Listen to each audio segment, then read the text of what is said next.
Have you ever wondered what the government might be hiding about UFOs, supernatural phenomena, and how it all ties back to ancient scriptures? Today, we dive into a jaw-dropping conversation between Tucker Carlson and Sean Ryan that challenges everything we thought we knew about the spiritual and the physical realms. Stay tuned because you won't want to miss this.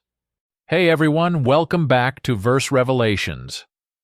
Today, we have something absolutely mind-blowing to discuss. Recently, Tucker Carlson appeared on the Sean Ryan Show and shared some astonishing insights about God, the supernatural, and UFO phenomena. This conversation is not just any discussion.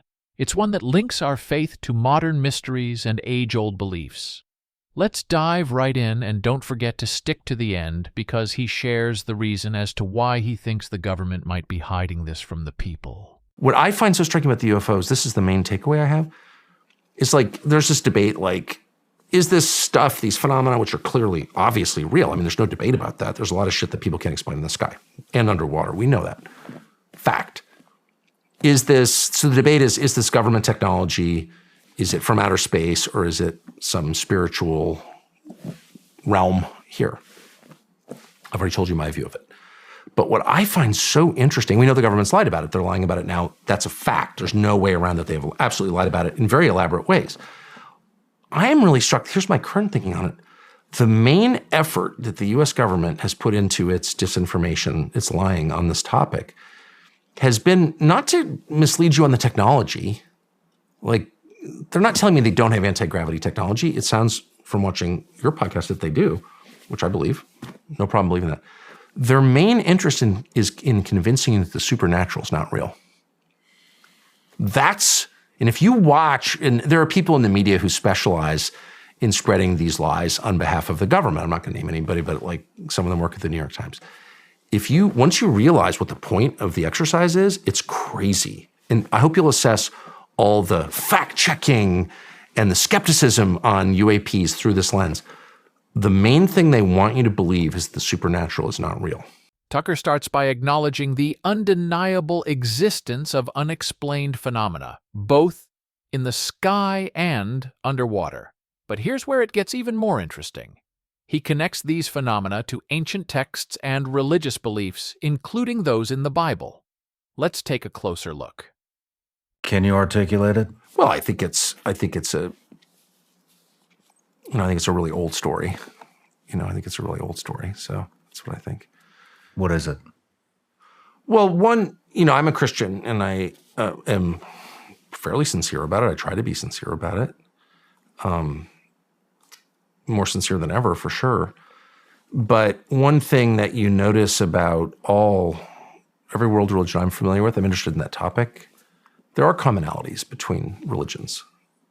Jesus is unique, and I believe in Jesus. So I don't believe in any kind of pantheology, okay? I don't think they're all equal or anything like that. I think mine is correct. I think that. Sorry. But there are commonalities that are very striking between all world religions I'm aware of and all creation myths. And one of them, and this is of course true for Christianity, very true, is that the belief that supernatural beings take physical form. They all believe that. The Greek myths, Jesus, most famously, but that they take physical form, that they're not just like some ethereal, they're not just shadows floating around, specters, fog, that they're physical. Like they're as real as the arm of your chair.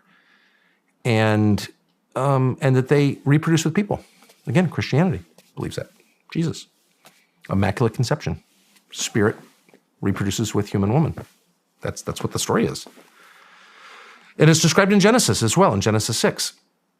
But again, it's not just the religion of the ancient Hebrews or the religion of the modern Christians.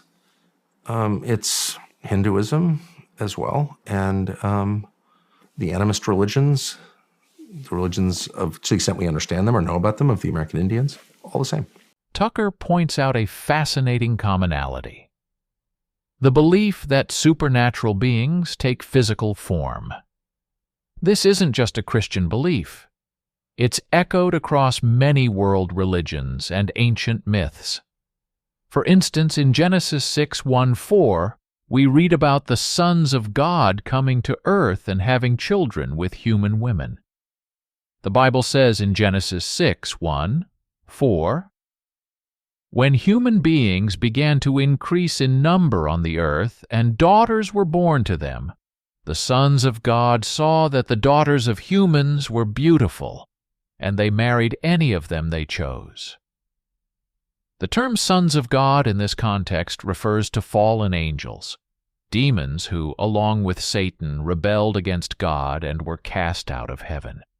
In some manuscripts of the Septuagint, it even uses angels of God instead of sons of God, emphasizing their supernatural origin. But it doesn't stop there. Similar stories are found in Greek mythology, Hindu scriptures, and even the oral traditions of Native American tribes. The consistency of these accounts across different cultures and eras is truly remarkable. So if every culture in the world that we know about, who's left any kind of written or physical record, is reaching the same conclusions about something, maybe there's something there. And maybe it's not so crazy to think that what everyone else has always thought since the beginning of time, which that there is this combination in cases of, human beings and the spiritual realm, whatever that is. I can speak about it with no precision at all because I don't understand the specifics of it, but I know that it has been written about since people have been writing.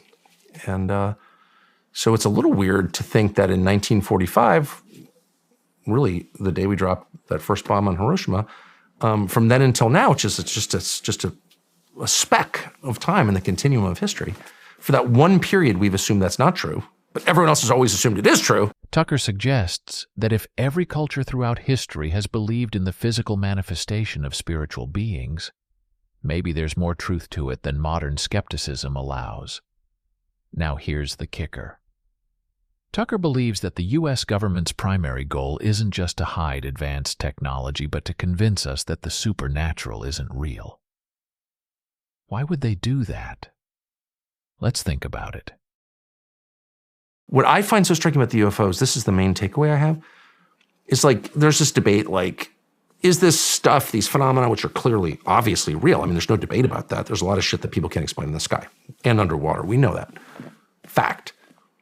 So the debate is this government technology, is it from outer space, or is it some spiritual realm here? I've already told you my view of it. But what I find so interesting, we know the government's lied about it. They're lying about it now. That's a fact. There's no way around that. They've absolutely lied about it in very elaborate ways. I am really struck. Here's my current thinking on it. The main effort that the U.S. government has put into its disinformation, its lying on this topic, has been not to mislead you on the technology. They're not telling me they don't have anti-gravity technology. It sounds from watching your podcast that they do, which I believe. No problem believing that. Their main interest is in convincing you that the supernatural is not real. And if you watch, and there are people in the media who specialize in spreading these lies on behalf of the government. I'm not going to name anybody, but some of them work at the New York Times. Once you realize what the point of the exercise is, it's crazy. And I hope you'll assess all the fact-checking and the skepticism on UAPs through this lens. The main thing they want you to believe is the supernatural is not real. Well, then you have to ask yourself, why? That's interesting. It is so interesting. Why is that important to you? Why do you care if I think the supernatural is real? Why is that? First of all, why is it? How dare you, as my government, try to get involved in my spiritual beliefs? That's totally not your area, so get the fuck out of there, okay, A. But B, why has that been so important for 80 years for you to convince me the supernatural is not real? Why? Why is that? And of course, I can't answer the question, but my gut level response is, well, because if it is real. Whatever they're telling you is not real, and if they're punishing you for saying something you know for a fact it's not real, you're not allowed to say that. Oh, not because they don't have no problem with me lying, because they lie for a living. So lying brings no sanction. You can lie all you want. What you can't do is tell the truth. That is a fact. So once you know that, you can sort of reverse engineer their lies and know with some certainty that whatever they're telling you is not true is in fact true. That's exactly the truth. It's exactly the truth. This question hits at the core of our understanding. Why is there such an effort to dismiss the supernatural? Could it be that acknowledging the supernatural might validate many ancient beliefs, including those in the Bible? Friends, this discussion invites us to revisit our scriptures with a fresh perspective. In Ephesians 6:12-13 it says, "For we do not wrestle against flesh and blood, but against principalities, against powers, against the rulers of the darkness of this age, against spiritual hosts of wickedness in the heavenly places. Therefore take up the whole armor of God, that you may be able to withstand in the evil day, and having done all, to stand." Our battles are not just physical, but deeply spiritual. This verse reminds us that we are in a constant spiritual warfare, and it's crucial to equip ourselves with the whole armor of God. Tucker's insights encourage us to remain vigilant and discerning, understanding that there's more to our existence than meets the eye. All right, that's it for today. Let me know what you think in the comments section. Remember to like, subscribe, and hit that notification bell so you don't miss any of our future explorations of faith and the mysteries of our world. Also share this video with others to help spread biblical truths during this era. Let's continue this journey together, seeking truth in all its forms. God bless.